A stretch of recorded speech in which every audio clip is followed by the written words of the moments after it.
साल 1948 मुंबई की मूसलाधार बारिश। एक 19 साल की लड़की जिसके कंधों पर 4 छोटे भाई बहनों और माँ की जिम्मेदारी थी, एक स्टूडियो से दूसरे स्टूडियो भटक रही थी।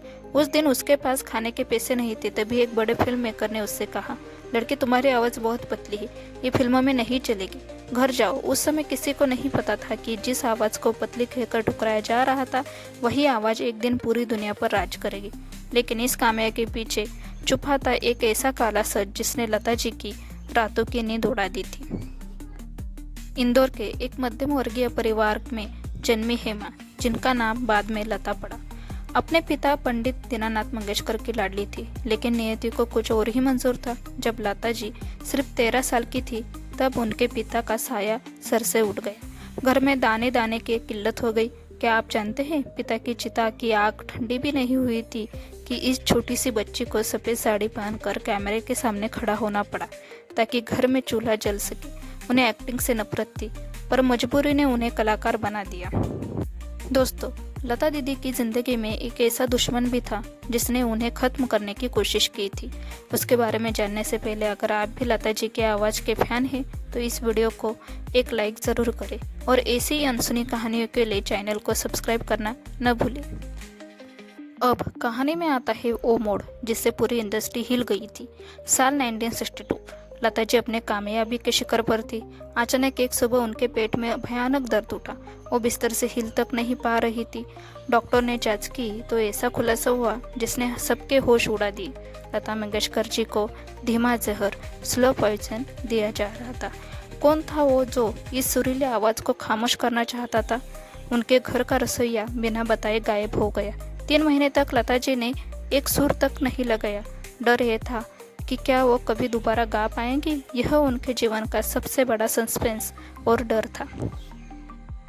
दुनिया अक्सर पूछती है, लता जी ने कभी शादी क्यों नहीं की? क्या उनकी जिंदगी में कोई नहीं आया?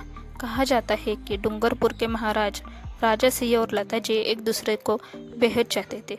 प्यार सच्चा था, लेकिन वादे और जिम्मेदारियां बड़ी थी। एक तरफ राज सिंह के खानदानी नियम थे तो दूसरी तरफ लता जी के अपने भाई बहनों को पालने की कसम। दोनों ने फैसला किया कि वो शादी नहीं करेंगे, लेकिन ताउम्र दोस्त बनकर रहेंगे। लता जी ने अपनी पूरी जिंदगी परिवार के लिए कुर्बान कर दी। 1963 का वो मंजर चीन युद्ध के बाद पूरा देश गम में था। जब लता जी ने दिल्ली में गाया, ए मेरे वतन के लोगों जरा आंखों में भर लो पानी, तो वहाँ बैठे प्रधानमंत्री पंडित जवाहरलाल नेहरू के आंसू रुक नहीं पाए। उस दिन इस आवाज़ ने पूरे देश को एक सूत्र में पिरो दिया था। 30,000 से ज़्यादा गाने, 36 भाषाएं और अनगिनत पुरस्कार। 6 फरवरी 2022 को सुरों की कोकिला उड़ गई, लेकिन अपनी आवाज़ के पीछे एक ऐसा समंदर छोड़ गई जो कभी नहीं सूखेगा। लता दीदी ने सिखाया कि हालात चाहे कितने भी बुरे क्यों न हो, अगर आपके गले में सरस्वती है तो दुनिया की कोई ताकत आपको आगे बढ़ने से नहीं रोक सकती। लता दीदी आज हमारे बीच नहीं है, लेकिन उनकी आवाज़ हर भारतीय के दिल में जिंदा है। आपको उनका कौन सा गाना सबसे ज़्यादा पसंद है, हमें कमेंट में लिखकर ज़रूर बताएं। अगर आपको यह कहानी दिल को छू लेने वाली लगी हो तो इस अपने दोस्तों और परिवार के साथ शेयर करें, ताकि हर कोई हमारे भारत रत्न के संघर्ष को जान सके। ऐसे ही और दिलचस्प बायोग्राफी देखने के लिए हमारे चैनल को सब्सक्राइब करें और उस बेल आइकॉन को दबाएं ताकि आप कोई भी वीडियो मिस न कर सके। देखते रहिए हंगामा हॉटलाइन। शुक्रिया।